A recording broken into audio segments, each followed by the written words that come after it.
When you run the football, you're moving a man against his will. A man got his hand in the three-point stance. Yeah. And he says, I ain't going nowhere. And the Lion said, hell, you not. You guys, holy crap. I can't believe what we witnessed on Sunday Night Football with the Detroit Lions. Total smash mouth bully football against the Rams in overtime. David Montgomery is an absolute freaking beast, man. Jameson Williams finally coming on the scene. Breakout season incoming. Let's get into it. But before we do, please remember to leave a like and subscribe if you're new to the channel. It helps me out. More Lions fans get to see this. We do all things Detroit Lions and football in general. And let me know how you guys have been in the comment section down below. It's been a while. You know, I'm sitting there with my buddy Tyler at his house watching this game, and never did I have a moment where I thought the Lions were going to lose, but I was nervous for a while. But my main takeaway from this game, and I hope a lot of you feel the same, is that the Lions are finally freaking built for this moment, man.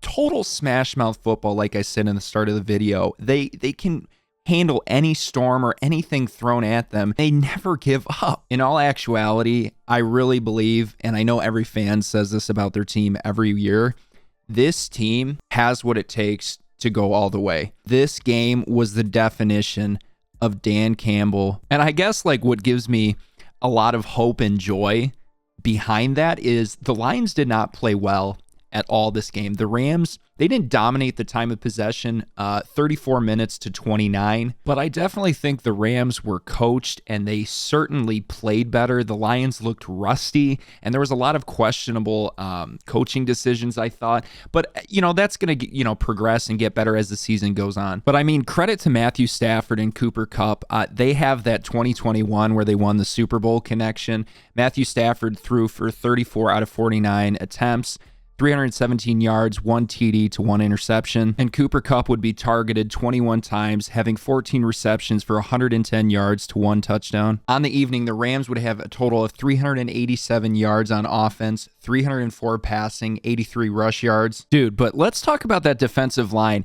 They came swinging out of the gate. I have full confidence that when DJ Reader is healthy next week for Tampa Bay, this Lions defensive line is going to be a train wrecker. Aiden Hutchinson was all over the place. And according to PFF in their week 1 defensive player statistical rankings, Aiden had a 94 defensive grade, which was second, a 95.7 pass rush grade, which is first, 11 QB pressures, which is tied for first, 4 QB hits, which is second, 6 QB hurries, which is also second, and 3 defensive stops, which is 11th among edge defenders. And I know the guy only had 1 sack, but boy, he was close on 5 other plays. And you guys, boys and girls, I'm not trying to say that he's going to be the defensive player of the year or anything, but if he keeps playing like this, it's going to be pretty damn close, and it's exciting. And the whole defensive line is going to be playing better with DJ Reader coming in. Lee McNeil is going to get more of a push up the center along with DJ, and I think Marcus Davenport is also going to play a huge factor, as well as Levi Owens-Rike. And you guys, let's also talk about Alex Anzalone, Thor, God of Lightning, Thunder. This guy was all over the field with his freaking golden locks. 13 combined tackles, 10 solo, 3 assists, 3 tackles for loss. This guy was playing outstanding football Sunday night. I mean, I have long hair already. I might as well bleach it for Alex Anzalone. And generally for the secondary, on the night, I thought it was a mixed bag of sorts. They had some bumps and bruises. This is a completely revamped secondary. Carlton Davis, I thought was the best corner of the night. Gosh, you know what I'm saying? Agent Zero out there.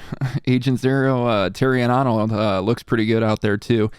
Those pass interference calls, I think he has to get used to the pro game. I'm not worried about him. This secondary, towards the end of the year, mark my words, will be one of the greatest strengths of this Lions team and is going to put them over the top. This defense is going to be, I believe, top 10 categorically. Offensively, you guys, yeah, Amon-Ra was quiet on the day. I think a lot of people are forgetting that the Rams' game plan was literally to shut down Amon-Ra and Laporta. Both of them combined only totaled 58 yards. I mean, most of you have to understand that had nothing to do with their performances. They were legit blanketed with coverage. That's why the Rams couldn't contain Jameson would be targeted 9 times, having 5 receptions for 121 yards, 1 TD with a long of 52 yards. And I mean, seriously, you guys, how can you not root for this guy? He literally is the most authentic, one of the most authentic players I think that the Lions have. Just his energy and smile and his little end zone dance. I mean, I love Jameson. He's such a good guy. And after the game, during the press conference, wanting to sleep with the game ball, that was absolutely hilarious. And Jared Goff, this was honestly one of his worst games in a while, and that's saying something. He would throw 18 out of 28 passes, 217 yards for 1 TD and 1 interception. However, I thought he was really poised that entire game, and I have no doubt that he's going to bounce back like he has many times before. Like many of the starters, these guys haven't had live action in 7 months, so it's going to take some time, but I have no doubt. Oh my gosh, and you want to talk about dominance? Like I said earlier, David Montgomery, along with this offensive line, I mean, like I said, this is straight bully football, like straight to the principal's office kind of football. Like, I have never seen a team run down somebody's throats as much as I did on Sunday night with the Lions, and it was absolutely epic. And the Rams defense couldn't do anything about it. I mean, they absolutely looked gassed. Like, Jahmyr Gibbs is flashy, can run on the outside, but David Montgomery, he just gets those hard yards, man, and just him carrying people to the goal line, just insanity. He would have 17 rushing attempts, 91 yards, 1 TD with a long of 21. And what's really interesting to me is that the Lions have different skill sets for their backs, including Sione Vaki. So it's going to be really interesting going forward in the season, seeing the different usages that these backs are going to be, having. And that ultimately plays to what I was trying to get at earlier, is that this Lions team, and what is so exciting about it this year, is they can beat you in so many different ways, in facets. It's almost uncomprehendable. And think about how far this team, this fan base has come to where we are the ones complaining about little things on offense, little things on defense, but we still won the game. Old Lions teams would lose this game, would have lost that game in overtime, would have not won the coin toss. I could not be more prouder of the state of this franchise than where it is right now. In all honesty, the sky's the limit in Detroit. They can go to the Super Bowl.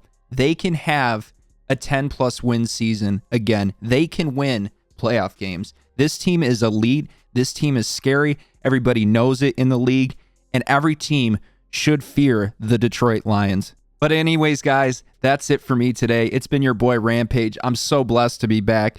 Please let me know what you think of the video. Subscribe and like if you're new to the channel, because it does help me out. Like I said, more Lions fans get to see it. And let me know. I'm generally curious. Is this something I should turn into like a podcast? Put it on Spotify, Apple, whatever. Let me know down below. Anyway, guys, I hope you enjoyed. I'll see you next time. Peace.